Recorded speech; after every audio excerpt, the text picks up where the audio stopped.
राधे राधे दोस्तों। आज की कहानी वाकई बहुत मजेदार और ज्ञानवर्धक होने वाली है, तो आपसे विनती है कि हमारे साथ अंत तक बने रहें ताकि आप इस कहानी का पूरा आनंद ले सकें। एक बार सेठ धनराज अपने नौकर रामू के साथ तीर्थ यात्रा पर निकला। दोनों घोड़े पर सवार होकर चल पड़े। चलते चलते दिन ढलने लगा, तब वे एक नगरी के पास पहुंचे। दोनों ने वहां ठहरने का निर्णय लिया और अपना टेंट लगा लिया। टेंट लगाने के बाद सेठ धनराज ने रामू से कहा, रामू, अब तुम नगरी में जाओ और कुछ खाने पीने का सामान ले आओ। रामू पैसे लेकर नगरी की ओर चल पड़ा। जैसे ही वह नगरी के मुख्य द्वार पर पहुंचा, उसने वहां एक चकित कर देने वाला दृश्य देखा। उसने देखा कि नगरी के मुख्य द्वार पर एक कुत्ता बंधा था और सभी आने जाने वाले उस कुत्ते के सिर पर दो दो जूते मारकर आ जा रहे थे।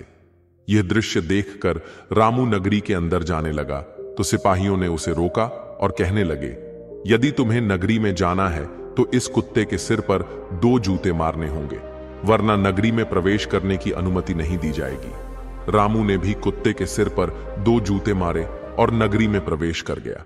ऐसे ही वापस आते हुए भी उसने दो जूते कुत्ते को मारे और सारा सामान लेकर धनराज के पास पहुंच गया। वापस आकर रामू ने तुरंत खाना बनाया और अपने मालिक को खिलाया, फिर खुद भी भोजन कर लिया। सारा काम निपटाने के बाद वह अपने मालिक के पास पहुंचा और कहने लगा, मालिक, जब मैं नगरी के मुख्य द्वार पर पहुंचा तो मैंने देखा कि इस नगरी के लोग कितने जालिम हैं, जो अपना गुस्सा किसी बेजुबान जानवर पर निकालते हैं। मालिक, जब मैं नगरी में गया तो मैंने देखा कि मुख्य द्वार पर एक कुत्ता जंजीरों से बंधा हुआ था और सभी आने जाने वाले उसके सिर पर दो जूते मार रहे थे। आप मुझे बताइए कि उस बकरे ने ऐसा क्या अपराध किया जिसकी उसे इतनी बड़ी सजा दी जा रही है। तब सेठ कहता है, रामू, यह नगरी राजा विराट की नगरी है और जिसे तुम एक बेजुबान जानवर समझ रहे हो, यह कोई मामूली कुत्ता नहीं है। इस कुत्ते ने राजा विराट के खिलाफ एक बहुत ही भयंकर साजिश रची थी, जिसमें यह काफी हद तक सफल भी हो गया था। लेकिन वो कहते हैं ना, पाप का घड़ा एक ना एक दिन फूटता जरूर है, और इस कुत्ते के पाप का घड़ा भी जिस दिन फूटा, उसी दिन इसे यह सजा सुनाई गई कि जो भी व्यक्ति नगर में आए या जाए, उसे पहले इस कुत्ते के सिर पर दो जूते मारने होंगे। मैं तुम्हें इसकी पूरी कहानी सुनाता हूं, ध्यान से सुनना। राजा विराट 14 विद्या प्राप्त राजा थे, जो उस समय के राजाओं में सबसे ज्यादा बुद्धिमान थे। 14 विद्याओं ने राजा विराट की एक अलग ही छवि बना दी थी। एक दिन एक महान आर्षी राजा विराट के महल में आए तो राजा ने उन्हें प्रणाम किया और कहने लगे, आर्षीवर, मैं 15वीं विद्या सीखना चाहता हूं, आप मेरा मार्गदर्शन करें। आर्षी बोले, देखो राजन, यह विद्या सीखना इतना भी आसान नहीं है। यह बेहद कठिन परिस्थितियों से भरा रहता है और इसे सीखने की कोई समय सीमा नहीं है। न जाने इसे सीखने में कितना समय लग जाए। तब तक राज्य का कामकाज कैसे चलेगा? अच्छा यही होगा कि आप 15वीं विद्या सीखने का विचार अपने मन से निकाल दें। राजा विराट कहने लगे, नहीं नहीं आर्षीवर, चाहे 15वीं विद्या सीखना कितना भी कठिन कार्य क्यों ना हो, चाहे इसे सीखने में कितना भी समय क्यों ना लगे, मैं अवश्य वक्त निकाल लूंगा। कृपया आप मुझे रास्ता दिखाइए। आर्षीवर कहते हैं, ठीक है, यहां से बहुत दूर हिमालय पर्वत के पास एक बहुत ही घना और भयंकर जंगल है। उस जंगल के बीच में कश्यप गुरु की कुटिया है। उस कुटिया को आपको ढूंढना होगा। इस बात का ध्यान रखना, जंगल में घोड़ा नहीं जा सकता। आपको घोड़ा जंगल के बाहर ही छोड़ना होगा और आगे का रास्ता पैदल तय करना होगा। वहां कश्यप गुरु तपस्या करते हुए मिलेंगे। आप उनके चरणों में जाकर गिर जाना और 15वीं विद्या सिखाने का अनुरोध करना। और हां, एक बात का ध्यान रखना, बाबा अपने स्वभाव से काफी कठोर है। अगर बाबा तपस्या में लीन हो तो उनकी तपस्या भंग मत करना, नहीं तो वे आपको श्राप भी दे सकते हैं। इसीलिए वहां बैठकर बाबा की तपस्या पूरी होने का इंतजार करना। अगर बाबा को दया आ गई तो वे आपको 15वीं विद्या जरूर सिखाएंगे। इतनी बात कहकर आशीवर वहां से चले गए।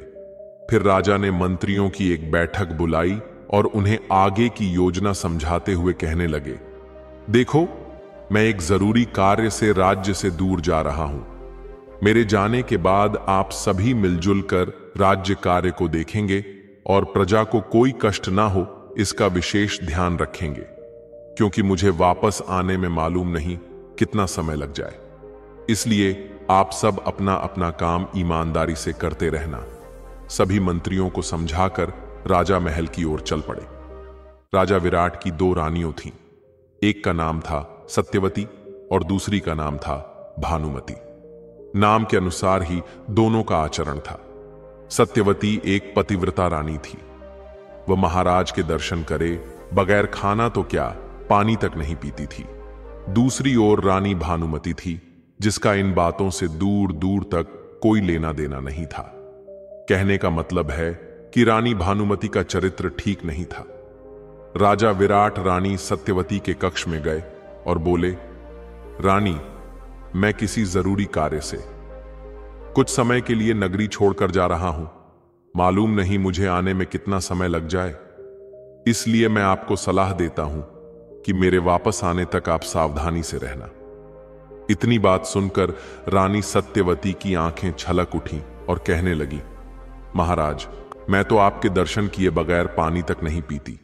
भला इतना लंबा समय मैं आपके बिना कैसे बिता पाऊंगी, जिसमें आपके आने की कोई समय सीमा भी निश्चित नहीं है। आप मुझे भी अपने साथ लेकर चलिए ना। राजा कहने लगे, नहीं रानी, मैं आपको साथ लेकर नहीं जा सकता, क्योंकि मैं जिस कार्य से जा रहा हूं वहां पर स्त्रियों का जाना वर्जित है, तो कृपया आप मेरे काम में बाधा ना डालें। सत्यवती बोली, महाराज, आप तो जानते ही हैं कि मैं आपके दर्शन किए बिना भोजन तो क्या पानी तक नहीं पीती, चाहे मेरे प्राण ही क्यों ना निकल जाए। राजा कहने लगे, ठीक है, इस समस्या का समाधान मेरे पास है। मैं अपनी एक तस्वीर इस दीवार पर बना देता हूं, आप इसको भोग लगाकर भोजन कर लेना। यह कहकर राजा ने अपनी हूबहू तस्वीर दीवार पर बना दी। सुबह हुई और राजा चलने की तैयारी करने लगे। जाने से पहले राजा ने सत्यवती को अपने पास बुलाया और उसे समझाते हुए कहने लगे, देखो रानी, मैं जिस कार्य के लिए आपसे दूर जा रहा हूं वह काफी उलझन भरा रास्ता है। न जाने मेरे साथ क्या घटना घट जाए और मुझे आपसे मिलने के लिए भी अपना परिचय देना पड़े। इसलिए मैं आपको अपनी मूंछ का बाल दे रहा हूं, इसको संभाल कर रखना, क्योंकि मैं जब भी वापस आऊंगा तो आपसे सबसे पहले अपनी मूंछ का बाल मांगूंगा। आप समझ जाना कि मैं ही राजा विराट हूं और यह बात गुप्त रखना, किसी को नहीं बताना। रानी ने मूंछ का बाल लिया और उसे एक डिबिया में रखकर एक गुप्त स्थान पर संभाल कर रख दिया। केवल एक मूंछ का बाल रानी के मन में कई सवाल खड़े कर गया। आखिर ऐसा क्या होने वाला था जिसकी वजह से राजा ने यह कदम उठाया? क्यों उन्होंने अपनी यात्रा को इतनी कठिन चुनौती और उलझन भरे रास्ते से जोड़ा? यात्रा शुरू करने से पहले राजा विराट ने अपने पुराने साथी देव को बुलाया और सैनिकों ने तुरंत देव को राजा के संदेश के बारे में बताया। जैसे ही देव को पता चला कि उसे राजा विराट ने याद किया है, वह तुरंत राजा के पास दौड़ा चला आया। राजा ने उसे अपनी आगे की योजना बताई और कहा, हमें कुछ समय के लिए राज्य से बाहर जाना होगा, इसीलिए आपको भी हमारे साथ चलना होगा। देव ने कहा, ठीक है महाराज, जैसा आपका आदेश। फिर राजा ने 2 घोड़े मंगवाए और जरूरी सामान लेकर हिमालय पर्वत की ओर अपनी यात्रा शुरू की। रात और दिन चलते हुए काफी समय बाद राजा विराट और देव उस घने जंगल के पास पहुंचे, क्योंकि घोड़े अंदर नहीं जा सकते थे। इसीलिए उन्होंने घोड़ों को बाहर छोड़ दिया और तलवार से जंगल में रास्ता बनाते हुए आगे बढ़ने लगे। अंततः लंबी यात्रा के बाद राजा विराट और देव बाबा कश्यप गुरु की कुटिया ढूंढने में सफल हो गए। बाबा की कुटिया बहुत सुंदर थी। उसके आसपास रंग बिरंगे फूल खिले हुए थे और बाबा तपस्या में लीन थे। राजा विराट और देव थोड़ी दूरी पर हाथ जोड़कर बैठ गए। इससे लेकिन 1 सप्ताह बीत गया और बाबा तो आंखें ही नहीं खोल रहे थे।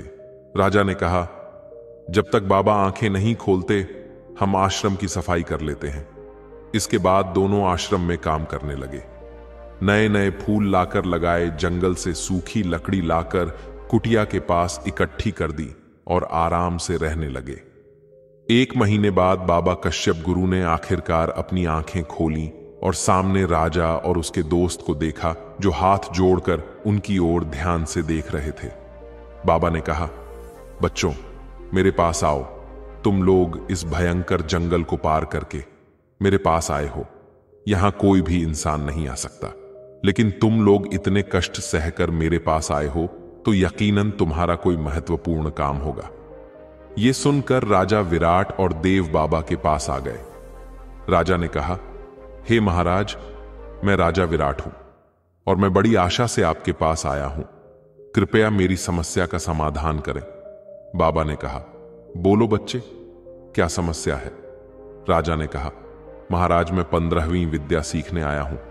आप मुझे 15वीं विद्या का दान दें तो आपकी बड़ी कृपा होगी। बाबा ने कहा, बालक, तू तो बहुत बड़ी समस्या लेकर आया है, लेकिन एक बात बता, तुझे मेरा पता किसने बताया? राजा ने कहा, महाराज, हमारे राज्य के एक आशी ने बताया है। बाबा ने कहा, ठीक है, लेकिन राजन, इस विद्या को सीखना हर किसी के बस की बात नहीं है। इसमें बहुत कठिनाइयां आएंगी। क्या तुम इन कठिनाइयों का सामना कर पाओगे?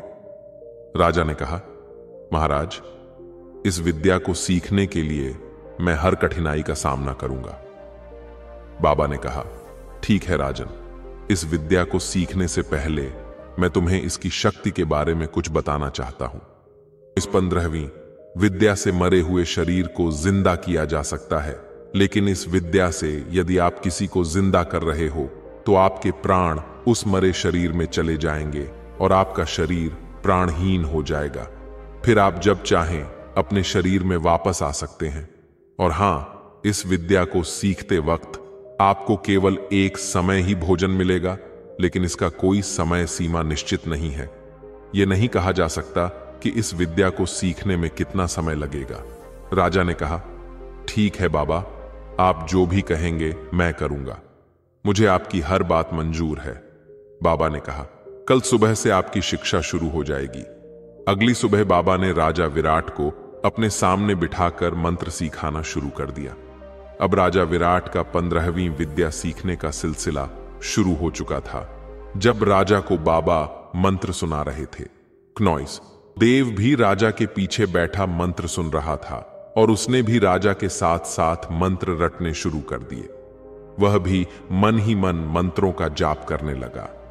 ऐसे ही राजा की शिक्षा 12 वर्षों तक चली।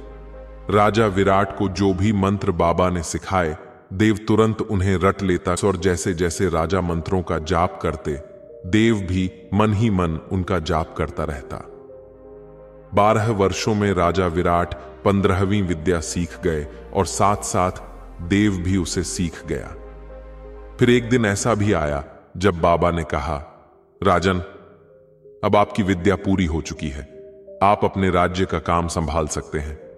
और हां, एक बात का हमेशा ध्यान रखना, कभी भी इस विद्या का गलत इस्तेमाल मत करना। राजा ने हामी भरते हुए सिर हिलाया। अगली सुबह राजा ने गुरु कश्यप को प्रणाम किया और उनके चरणों का स्पर्श करते हुए जाने की आज्ञा मांगी। बाबा ने आशीर्वाद देकर जाने की अनुमति दी। फिर राजा विराट देव को साथ लेकर अपनी नगरी की ओर चल पड़े। क्योंकि घोड़े नहीं थे, इसलिए वे पैदल ही बातें करते हुए आगे बढ़ रहे थे। अब राजा के मित्र देव के दिल में कपट जाग उठा और उसने मन ही मन एक भयंकर साजिश रच डाली। राजा को अपनी ओर आकर्षित करने के लिए देव गुमसुम होकर बैठ गया। राजा ने देखा और पूछा, देव, क्या बात है? तुम बड़े गुमसुम नजर आ रहे हो। देव ने कहा, महाराज, मेरे दिल में एक बात है, अगर आप बुरा ना माने तो बताओ। राजा विराट ने कहा, जो भी बात है खुलकर कहो। देव बोला, महाराज, मैं यह कह रहा था कि आपने 12 वर्षों के इतने कठिन परिश्रम के बाद यह 15वीं विद्या हासिल की है, तो अगर आप अपनी सीखी हुई विद्या को एक बार आजमा लेते तो अच्छा रहेगा, क्योंकि नगरी में जाकर कहीं आप हंसी के पात्र न बन जाएं। राजा ने कहा, बात तो तुम्हारी ठीक है, आजमाने में क्या दिक्कत है, चलो आजमा कर देखते हैं। देव ने कहा, महाराज आप थोड़ी देर यहां बैठिए, मैं अभी आता हूं। देव थोड़ी दूर गया और एक मरा हुआ तोता उठाकर राजा के सामने ले आया और कहने लगा, महाराज इस मरे हुए तोते में आपके प्राण डालिए। राजा ने कहा, ठीक है, मैं मंत्र का जाप करता हूं। राजा मंत्र पढ़ने लगे और अपने प्राण उस तोते में डाल दिए। तोता जिंदा हो गया और राजा विराट का शरीर अचेत होकर गिर पड़ा। इधर देव अपने प्लान में कामयाब हो गया था। उसने मौके का फायदा उठाया और तुरंत मंत्र पढ़कर अपने प्राण राजा विराट के शरीर में डाल दिए। अब देव का शरीर भी अचेत होकर गिर पड़ा। राजा विराट तोता बन गए और देव राजा विराट के रूप में आ गए। राजा विराट यह देखकर आश्चर्यचकित हो गए कि देव ने यह विद्या कैसे सीखी, और उन्होंने कहा, अरे देव, ये तूने क्या कर दिया? तू मेरे शरीर में क्यों आ गया? देव ने उत्तर दिया, महाराज मैं भी अपनी विद्या आजमा रहा था, जो मैंने चुपके से आपके पीछे बैठकर सीखी है। राजा विराट गुस्से में बोले, देव, तुमने अपनी मर्यादा के खिलाफ जाने की कोशिश कैसे की? इस अपराध का दंड तुम्हें दरबार में मिलेगा। अब तुम एक काम करो, अपने शरीर में वापस जाओ और मेरा शरीर खाली कर, ताकि मैं अपने शरीर में वापस लौट सकूं। देव ने हंसी उड़ाते हुए कहा, क्या मैं आपको मूर्ख नजर आता हूं जो अपने शरीर में वापस आऊंगा? बड़ी मुश्किल से राजा बनने का मौका मिला है और इस मौके को मैं छोड़ नहीं सकता। आप तो एक तोते हो, भला आप मेरा क्या बिगाड़ सकते हो? मैं ये शरीर किसी भी हालत में नहीं छोड़ूंगा। अब मैं वही सारे सुख प्राप्त करूंगा जो एक राजा प्राप्त करता है। इसके बाद देव ने अपने रास्ते का आखिरी कांटा हटाने के लिए उस तोते को पत्थर से मारने के लिए दौड़ते हुए कहा, जिसमें राजा विराट के प्राण बसे थे। तोता बेचारा जान बचाकर भागा और दूर एक ऊंचे पेड़ की टहनी पर बैठकर देव को देखता रहा। वह उदास मन से सोचने लगा, जिस साथी पर मैंने इतना भरोसा किया, उसी ने मेरे साथ इतनी बड़ी गद्दारी की। अब मैं क्या कर सकता हूं? और तोता बैठा बैठा रोने लगा। उधर देव, जो राजा विराट के शरीर में था, उसने लकड़ियां इकट्ठा की और अपने शरीर को जलाकर राजा विराट की नगरी की तरफ चल पड़ा। देव दिन रात पैदल चलते हुए राजा विराट की नगरी के द्वार तक पहुंचा। वहां मौजूद पहरेदार ने जैसे ही राजा को देखा, उन्होंने तुरंत इसकी सूचना दरबार में पहुंचाई। यह संदेश सुनकर दरबार के सभी मंत्रीगण और अन्य सदस्य प्रसन्न होकर फूलमाला और अन्य आदर सम्मान की सामग्री लेकर राजा का भव्य स्वागत करने के लिए द्वार पर पहुंच गए।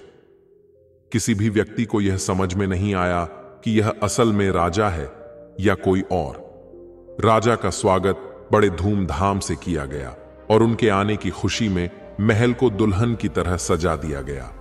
पूरे राज्य में सूचना दी गई कि महाराज अपना जरूरी काम निपटाकर 12 वर्ष बाद अपनी नगरी में वापस लौटे हैं। देव, जो महल में मौजूद सभी मंत्रियों और अन्य सदस्यों को पहले से जानता था, उन्हें देखकर बिना किसी उलझन के उनके साथ विचार विमर्श करने में सक्षम था। सभी लोग इतने लंबे समय के बाद अपने राजा से विचार विमर्श कर खुशी से भर गए। दरबार में सभी जनों से अच्छी तरह मिलजुल कर राजा विराट, जो असल में देव था, रानी के महल की ओर बढ़ा। महल के द्वार पर पहुंचते ही वहां की नौकरानी उसके स्वागत के लिए आरती की, थाली और फूल लेकर खड़ी थी। लेकिन राजा बने देव ने रानी को वहां न देखकर कहा, रुक जाओ दासी, हम तब तक अंदर नहीं आएंगे जब तक हमारी रानी सत्यवती हमारा स्वागत करने नहीं आ जाती। राजा का आदेश सुनकर तुरंत रानी सत्यवती को बुलाया गया। रानी सत्यवती अपने हाथों में आरती की थाली लेकर वहां चली आई, किंतु रानी सत्यवती वहां आकर चुपचाप एक तरफ खड़ी हो गई। तब राजा विराट बने देव ने कहा, क्या बात है रानी, क्या आप हमें देखकर खुश नहीं हैं? हम कितने वर्षों बाद आपके पास वापस लौटे हैं। नजदीक आइए, हमारी आरती कीजिए और खुशी खुशी हमें अपने कक्ष में लेकर चलिए। रानी सत्यवती बोली, महाराज, मैं आपकी आरती भी करूंगी और खुशी खुशी आपको अपने कक्ष में भी लेकर चलूंगी। लेकिन आप पहले हमें यह बताइए, जब आप जरूरी कार्य से जा रहे थे तब हमें क्या कहकर गए थे? देव ने कहा, रानी, ऐसी बेवकूफ भरी बातें आप पर शोभा नहीं देती। भला 12 वर्ष पहले की छोटी मोटी बातें याद थोड़ी रहती हैं। आप जाइए, हमारी आरती कीजिए। सत्यवती बोली, कभी नहीं, पहले आप हमें उस वार्ता का परिचय दीजिए, तभी हम आपको अंदर आने की अनुमति देंगे। राजा बने देव ने मन ही मन सोचा, यह रानी तो बहुत ही तेज लगती है, यहां तो दाल गलने वाली नहीं है। फिर उसने अपना रुख भानुमति के महल की तरफ कर लिया। जब देवरानी भानुमति के महल के द्वार पर पहुंचा तो देखा कि भानुमति पहले से ही राजा के स्वागत के लिए आरती का थाल लेकर खड़ी थी। वह राजा को इतने लंबे समय बाद देखकर काफी खुश थी। उसने खुशी खुशी देव की आरती की और अपने कक्ष में ले गई। रानी भानुमति के महल में देव ने खूब सुख सुविधाओं का आनंद लिया। धीरे धीरे आंधी रात हो गई। भानुमति को तो नींद आ गई, लेकिन देव को कहां नींद आने वाली थी। अब उसके जहन में एक डर बैठा जा रहा था, एक चिंता उसे सताए जा रही थी।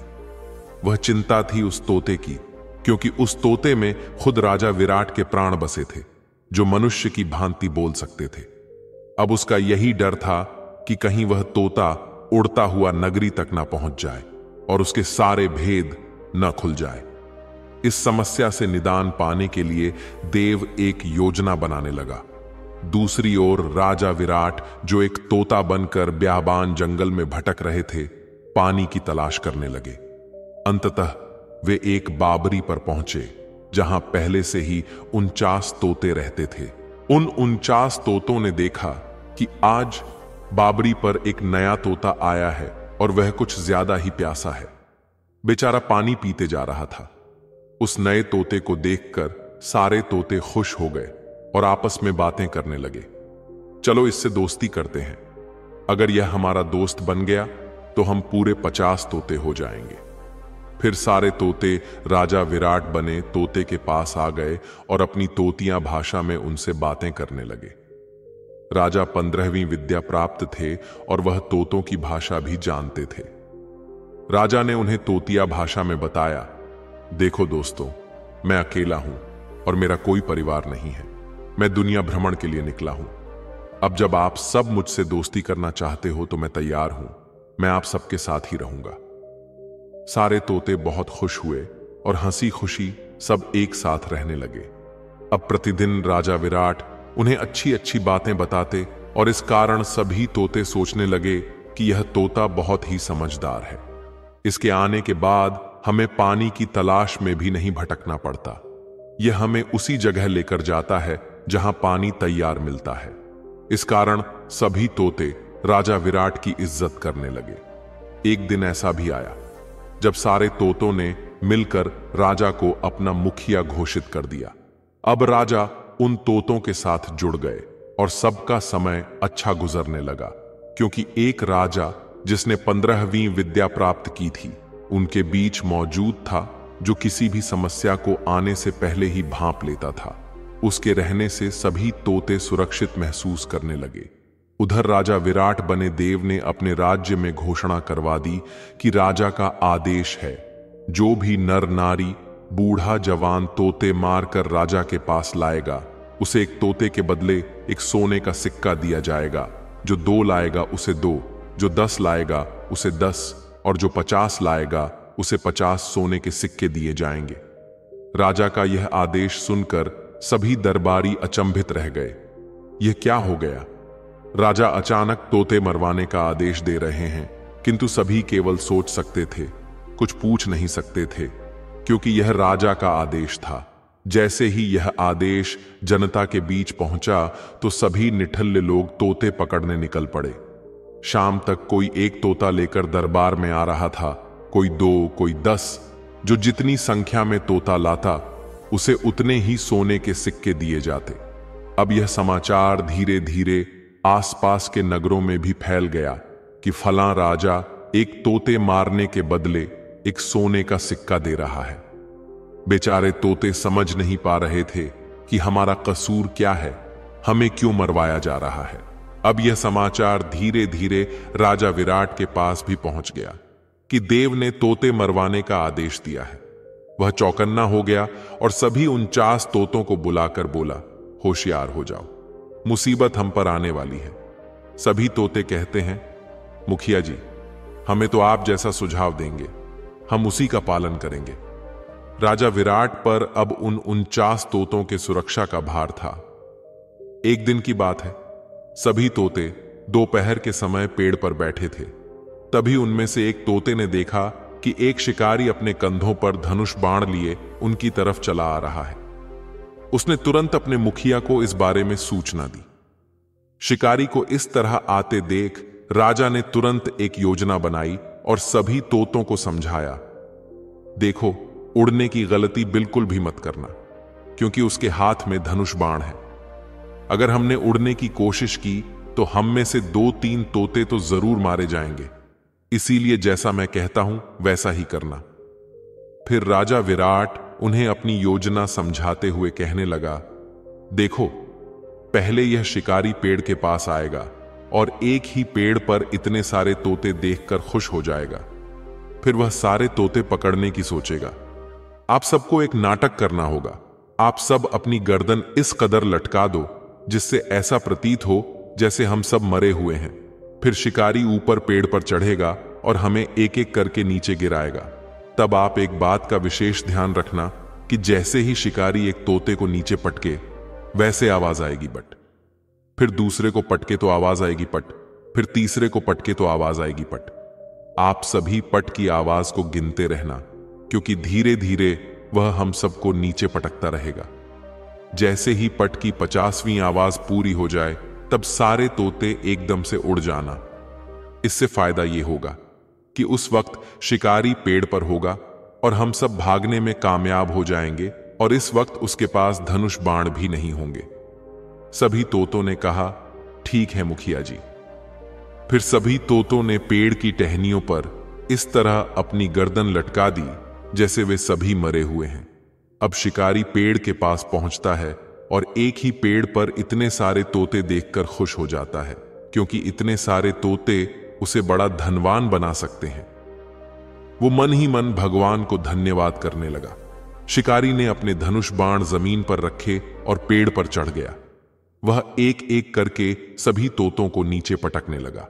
जैसे ही एक एक तोता नीचे गिरता, पट्ट की आवाज होती, सभी तोते उस आवाज की गिनती करने लगे।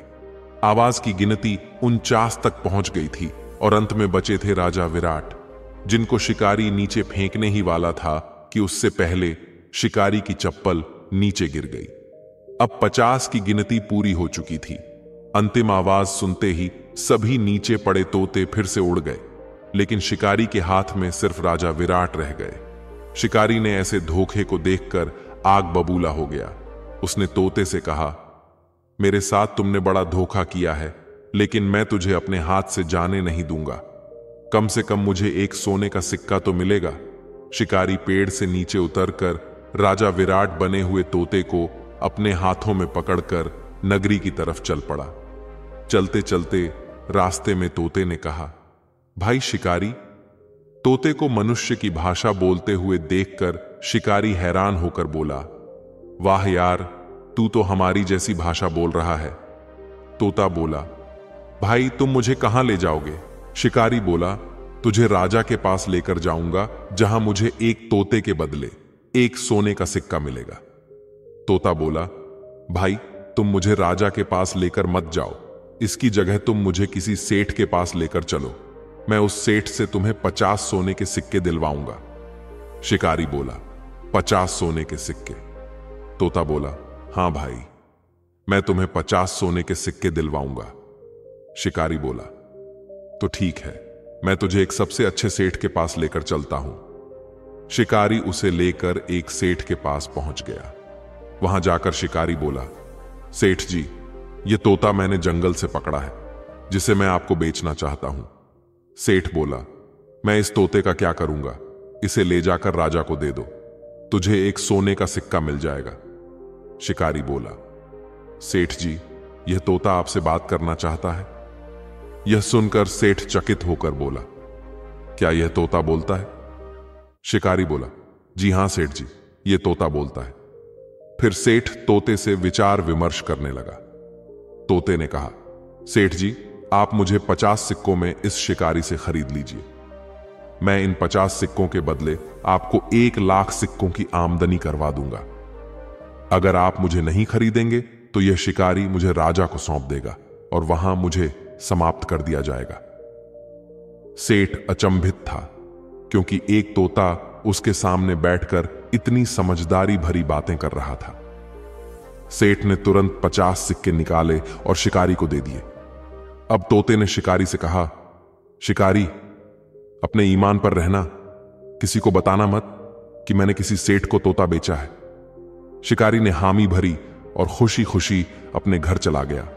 अब सारा मामला शांत होने के बाद सेठ ने तोते से कहा, भाई, तू लाखों की कमाई भला कैसे करवा सकता है?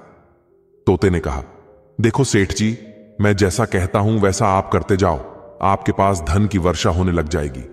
सेठ ने कहा, ठीक है, बता, अब मैं क्या करूं? तोते ने कुछ सोचते हुए कहा, देखो सेठ जी, कल तुम चने खरीद लो, जीतने भी खरीद सकते हो, खरीद लो, क्योंकि 1 सप्ताह बाद चने का भाव दुगना हो जाएगा। सेठ ने ऐसा ही किया और पूरे शहर का चना खरीद लिया। दूसरा सप्ताह आया और वास्तव में चने का भाव दुगना हो चुका था। उसने वहीं चने दुगने भाव में बेच दिए और अब सेठ को दुगना मुनाफा हुआ। इस मुनाफे से सेठ बड़ा खुश था, क्योंकि वास्तव में यह तोता तो बड़ा ही होशियार और समझदार था।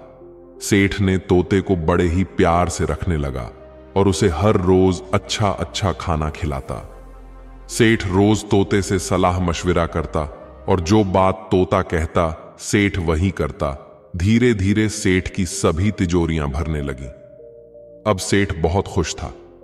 एक दिन सेठ तोते से कहने लगा, मैं तेरी वजह से आज माला माल हो गया हूं, तू बता आज क्या चाहता है? मैं तेरे लिए कुछ भी करने के लिए तैयार हूं। सेठ की बात सुनकर तोता कहने लगा, सेठ जी, मैं आपको अपने बारे में सारी बात बताता हूं, लेकिन आप इस बारे में किसी को बताना नहीं। सेठ ने कहा, तू मेरा विश्वास कर तोते, मैं किसी को नहीं बताऊंगा। तोते ने कहा, सेठ जी, मैं वास्तव में कोई तोता नहीं, बल्कि राजा विराट हूं। फिर तोते ने सारी बात विस्तार से सेठ को बता दी और अंत में कहा, यह तोता मारी योजना भी मुझे मारने के लिए ही बनाई गई थी। सेठ पूरा किस्सा सुनकर दंग रह गया और राजा विराट बने तोते के पैरों में गिरकर कहने लगा, महाराज, मुझे माफ कर दो, मुझसे बड़ी गलती हुई है। मैंने इतने बड़े महाराज को एक नौकर की तरह रखा, मुझे क्षमा करे। तोते ने कहा, इसमें आपकी कोई गलती नहीं है। अगर आप कुछ कर सकते हो तो मुझे किसी भी तरीके से छुपाकर रानी सत्यवती के पास पहुंचा दो तो आपकी बड़ी कृपा होगी। सेठ ने कहा, ठीक है महाराज, मैं किसी भी कीमत पर आपको रानी सत्यवती के महल तक जरूर पहुंचाऊंगा, चाहे मुझे कितने भी खतरों का सामना क्यों न करना पड़े। फिर एक दिन उसने एक योजना बनाई और तोते को अच्छे से छुपाकर राजा विराट की नगरी की ओर चल पड़ा। कुछ दिन की पैदल यात्रा के बाद वह राजा विराट की नगरी में पहुंचा और रानी सत्यवती के महल के बाहर बैठ गया। काफी देर बाद सेठ ने देखा कि एक दासी महल से बाहर आई। सेठ जल्दी से दौड़ते हुए दासी के पास गया और बोला, बहन, आप मेरा एक काम कर दीजिए, मुझे किसी भी तरह एक बार रानी सत्यवती से मिलवा दीजिए। दासी गुस्से में बोली, हमारी रानी के इतने बुरे दिन नहीं आए कि वह चलते फिरते किसी अनजान से मिले जाओ, यहां से चले जाओ। सेठ ने कहा, आप किसी भी तरीके से यह समाचार रानी तक पहुंचा दीजिए कि एक सेठ बहुत दूर से पैदल यात्रा करके एक गंभीर समस्या लेकर आपसे मिलने आया है। इसके बदले में मैं आपको 100 सोने के सिक्के दूंगा। सिक्कों का नाम सुनते ही दासी के चेहरे पर खुशी आ गई। उसने मन में सोचा, इतने छोटे काम के बदले 100 सोने के सिक्के कौन देता है। फिर दासी बोली, लाओ सेठ, पहले मुझे 100 सोने के सिक्के दो, तभी मैं रानी के पास जाकर आपका संदेश पहुंचाऊंगी। सेठ ने तुरंत उसे 100 सोने के सिक्के दे दिए। वह दौड़ती हुई रानी सत्यवती के पास गई और रानी से बोली, महारानी, एक सेठ बहुत दूर से पैदल यात्रा करके आपसे मिलने आया है। शायद वह बेहद गंभीर समस्या पर विचार करना चाहता है। यदि आप अनुमति दें तो मैं उन्हें बुलाऊं। रानी की बात सुनकर दासी दौड़ते हुए गई और सेठ को रानी सत्यवती के महल के अंदर ले आई। जब सेठ रानी के पास पहुंचा तो उसने हाथ जोड़कर रानी से विनती की, रानी, मैं केवल 1 मिनट के लिए आपसे अकेले में बात करना चाहता हूं। रानी ने तुरंत सभी दासियों को बाहर जाने का आदेश दे दिया। जैसे ही सभी बाहर चली गई, सेठ ने अपनी चादर हटाई और तोते बने। राजा विराट को बाहर निकाला, फिर बोला, महारानी, ये कोई और नहीं बल्कि स्वयं राजा विराट है। रानी ने हैरान होकर कहा, आपके पास इस बात का क्या प्रमाण है कि यह तोता राजा विराट है? रानी की यह बात सुनकर तोते ने धीरे से कहा, रानी, क्या आज भी आपके पास हमारी मूंछ का बाल सुरक्षित है? यह शब्द सुनते ही रानी की बोलती बंद हो गई और उसे यकीन हो गया कि यह तोता ही राजा विराट है। रानी अपने स्वामी से इतने वर्षों बाद मिली और फूट फूट कर रोने लगी। रानी ने सेठ को तहे दिल से धन्यवाद दिया और उसे इनाम के रूप में हीरे जवाहरात देकर विदा किया। अब रानी को राजा विराट ने अपनी पूरी दास्तान सुनाई कि कैसे देव ने उनके साथ इतना बड़ा धोखा किया है। रानी भी कहने लगी, महाराज, यह तो मैं उसके महल में आते ही समझ गई थी कि यह बहरूपिया कोई और है, मेरे महाराज नहीं, क्योंकि मैंने उसे आते ही वह निशानी मांगने को कहा जो आप मुझे सौंप कर गए थे, और उसका उत्तर देने में वह असमर्थ हो गया और नए नए तरह के बहाने बनाने लगा। इतनी बात करने के बाद रानी सत्यवती बोली, महाराज, आप एक 15वीं विद्या प्राप्त राजा हैं, तो आप ही इस समस्या का समाधान कीजिए। अब राजा विराट को रानी सत्यवती का साथ मिल चुका था।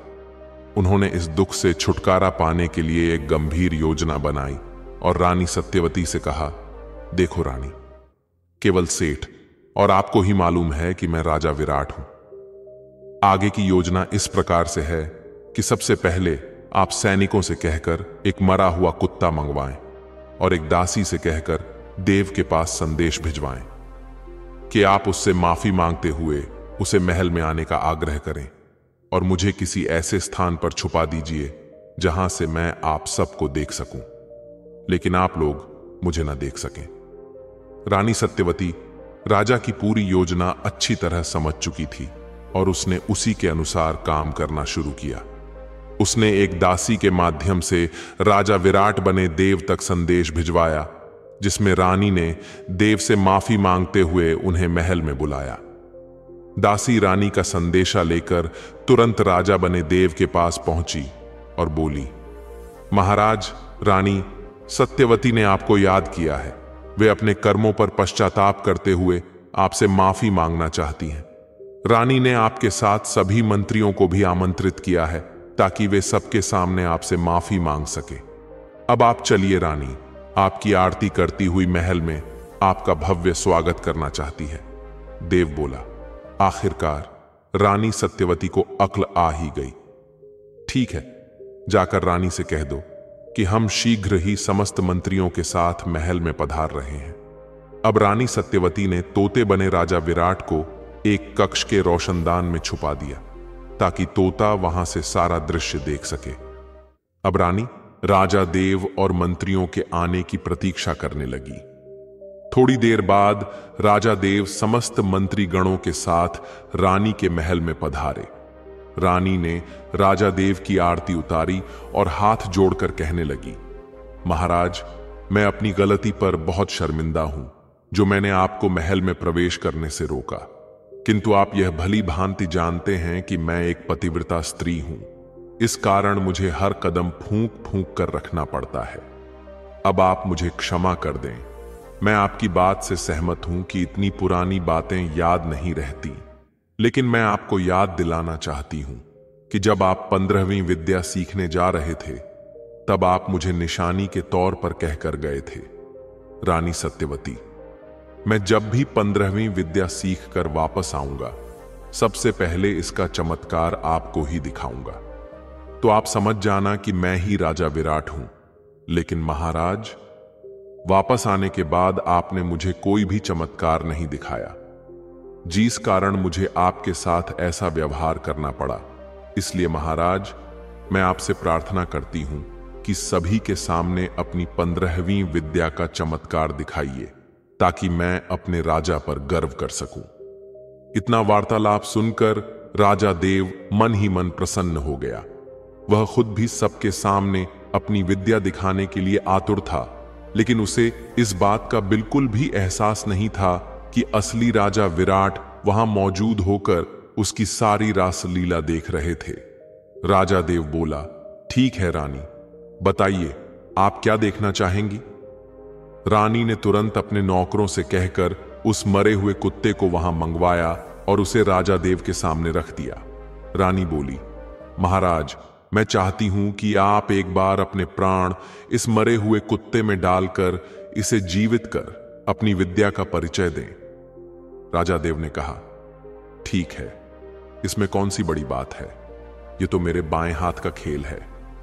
देव ने मन ही मन मंत्र पढ़ना शुरू किया और कुछ ही क्षणों बाद राजा का शरीर प्राणहीन होकर जमीन पर गिर पड़ा और मरा हुआ कुत्ता अचानक जीवित हो उठा। अब देव के प्राण कुत्ते में समा गए थे। इधर रोशनदान में बैठे तोते ने भी तुरंत मंत्र पढ़े और अपने प्राण स्वयं के शरीर में डाल दिए। एक तोता प्राणहीन होकर गिरते देख सभी लोग हैरान रह गए कि यह क्या हो रहा है। तभी राजा विराट ने कहा, मोटी जंजीरें लेकर आओ और इस कुत्ते को अच्छे से बांधो ताकि यह भाग न सके। राजा के आदेश पर तुरंत बेड़ियां लाई गई और कुत्ते को अच्छी तरह से बांध दिया गया। फिर राजा विराट ने अपनी सारी आपबीती वहां मौजूद सभी मंत्रीगणों को सुनाई और कहा, हम उस भले सेठ और रानी सत्यवती की मदद से ही अपने शरीर को पुनः प्राप्त कर पाए हैं। राजा की बात सुनकर सभी मंत्रीगण बोले, महाराज, हमें क्षमा करें कि हम इस नकली राजा को पहचान न सके, लेकिन हमें इस पर संदेह तब हुआ था जब इसने तोता मार अभियान चलाया था। अब आप ही इसे सजा दें। राजा विराट ने कहा, इसके लिए मृत्युदंड पर्याप्त नहीं है, इसे हम ऐसी सजा देंगे जिससे यह सारी जिंदगी पछताएगा।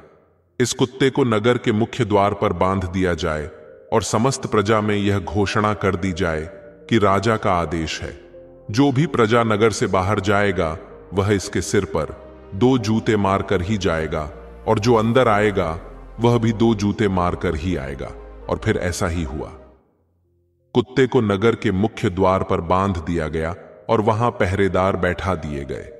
पहरेदार को सख्त आदेश दिया गया कि कोई भी व्यक्ति बिना 2 जूते मारे अंदर न आ सके और न बाहर जा सके।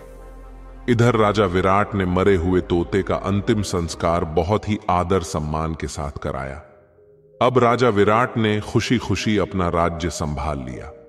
दोस्तों, इसीलिए तो कहते हैं, अपना सबसे गुप्त राज्य अपने सबसे सगे दोस्त को भी नहीं बताना चाहिए, नहीं तो वह भी आपके साथ विश्वासघात कर सकता है। धनराज द्वारा कहानी सुनाते सुनाते सुबह हो गई। फिर धनराज और रामू ने कुछ देर आराम किया और अपनी यात्रा पर निकल पड़े। तो दोस्तों, उम्मीद है कि यह कहानी आपको पसंद आई होगी। तो वीडियो को लाइक करें, शेयर करें और चैनल को सब्सक्राइब करना ना भूलें। फिर मिलते हैं आपसे एक नए वीडियो के माध्यम से। धन्यवाद। जय श्री कृष्णा।